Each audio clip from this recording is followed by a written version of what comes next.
what's going on, y'all? T-Bob here. And Jake as well. And you're about to watch a little OTB LSU. We're going to give you all the latest, greatest between LSU football, baseball, women's basketball, softball, and everything in between.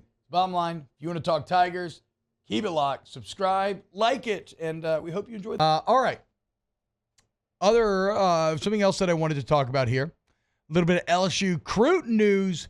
Can LSU flip a big-time quarterback commit who's currently committed to the Oregon Ducks?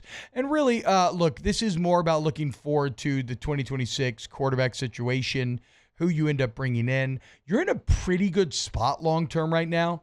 I mean, you love Nussmeier. Van Buren's a great insurance policy with potential to be the next guy. And, of course, there's still Colin Hurley out there as well as he recovers from injury, a kid who bet on himself very young, who knows where his ceiling is. But you got to bring a guy in every year to try to compete. And there's a few names. You mentioned Bo Bentley, Taylor, 4-star quarterback out of Texas. Pretty impressive resume here, 6'3", 200. He won the state championship in Texas while throwing for over 3,300 yards, 47 touchdowns, completing 70% of passes. He also rushed for 930 and 16 tuds. So Bo Bentley's got crazy numbers. He'll be visiting in March. There's Jake Fett, who's currently committed to Arizona State. 6'1", 190, a bit smaller, but, crazy stats himself. 2,500 in the air, 32 tuds, 600 on the ground, 11 tuds on the ground. But then there's Jonas Williams, currently committed to the Oregon Ducks. He's the number 1 player in Illinois, the number 7 quarterback in America.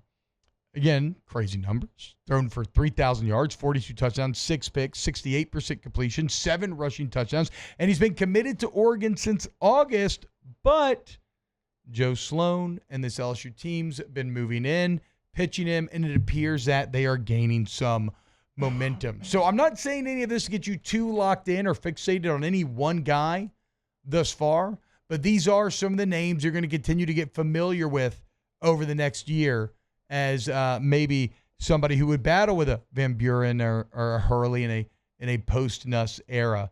Also, I think there's something to be said, Jake, for a bit of a symbolic win if you can flip an Oregon commit in the age of Phil Knight or the Dan Lanning or Phil Knight era of Oregon.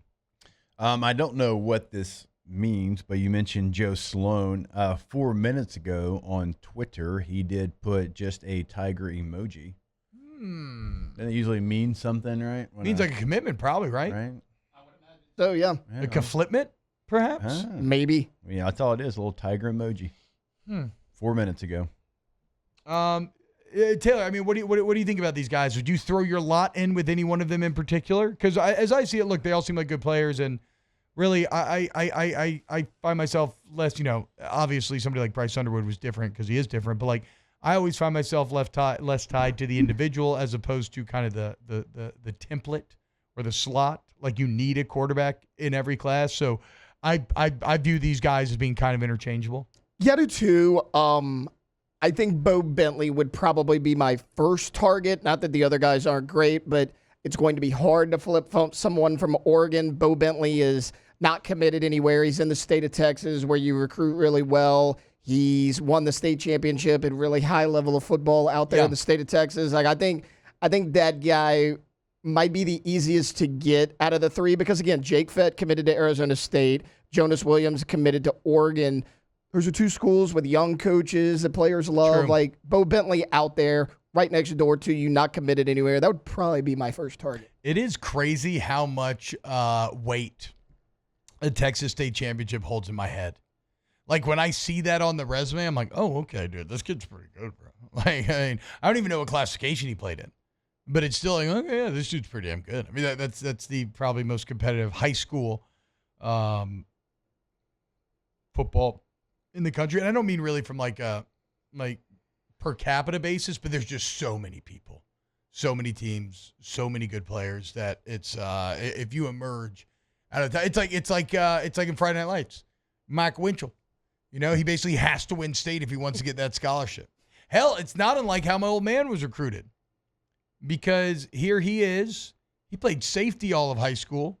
He starts playing good, and he kind of got some talks with LSU for safety a little bit, right? But then senior year, He plays quarterback, but they barely throw it in the offense. I mean, it is a run-first, very vertical slice playbook. They throw it a little bit, but because he won a state championship, Northwestern State ends up taking a chance on him. They were the only ones to give him a chance at quarterback. So, again, that does carry weight with me at a position where winning, you're so integral to the winning, and winning can speak to your intangibles and whatnot. So, just a couple names for LSU fans to be on the lookout for going into this next era of LSU football.